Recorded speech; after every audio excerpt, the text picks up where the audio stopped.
Welcome to Holy Heroes Jesse Tree, December 19th, Daniel and Jeremiah. Hi, I'm Caitlin, one of you guys. Today we're going to talk about Daniel and the lion's den. The Jews had been conquered by the Persians and were not allowed to live in Israel anymore. But one of the Jewish captives named Daniel became a most important advisor to the Persian king. However, the other Persian advisors became jealous of Daniel and tried to think of a way to make the king angry at him. The evil advisors came to the king and said that he should make a law that no one should pray to any god except to the king for 30 days. The king liked this idea that no one should worship anyone but him, so he agreed to make the law. Even after Daniel heard that this law had been signed, he continued this custom of going home to kneel in prayer and give thanks to God 3 times a day, with the windows open towards Jerusalem. So these men rushed in and found Daniel praying before God. Then they went to the king to remind him about the prohibition. Did you not decree, O king, that no one was to address a petition to God or man for 30 days except for you? Otherwise he shall be cast into the lion's den. Daniel, the Jewish exile, paid no attention to you or to the decree you issued. 3 times a day he offers his prayer. The king was deeply grieved at this news and made up his mind to save Daniel. But these men insisted. Keep in mind, O king, they said, under the Mede and Persian law, every royal decree is irrevocable. So the king ordered Daniel to be brought and cast into the lion's den. To Daniel he said, "May the God whom you serve so constantly save you." Then the king returned to his palace for the night. He refused to eat, and he dismissed the entertainers. Since sleep was impossible for him, the king rose very early the next morning and hastened to the lion's den.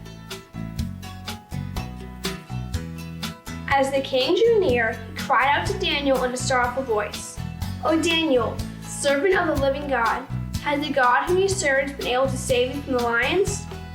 Daniel answered the king, "My God has sent his angel and closed the lion's mouth so they have not hurt me."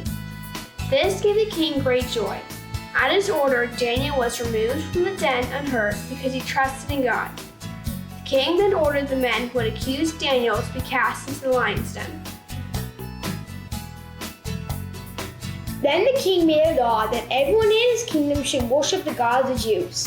The story of Daniel in the lion's den reminds us that God can always bring good out of evil. Our ornament for the day is a lion, because God saved Daniel from the lion. Hi, I'm Therese, one of you guys.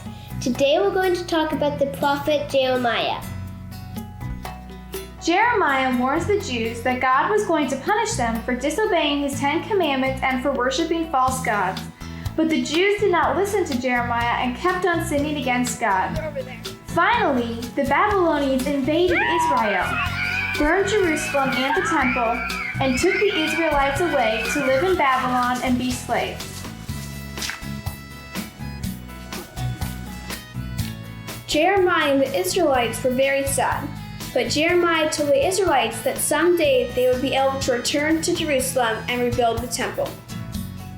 More importantly, Jeremiah told the Israelites that God was going to make a new covenant with them.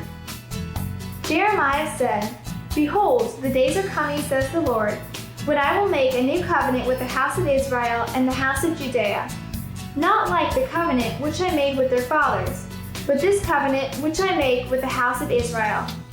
After those days, says the Lord, I will put my law within them and write upon their hearts, and I will be their God, and they shall be my people." The new covenant God made was the church. All baptized Christians would be part of God's new covenant. Our ornament for today is a picture of fire, because when the Babylonians invaded Israel, they burned Jerusalem and the temple. Bye! Thanks for joining us. Don't forget to go to holyheroes.com/jessetree to download your free companion Jesse Tree ornaments.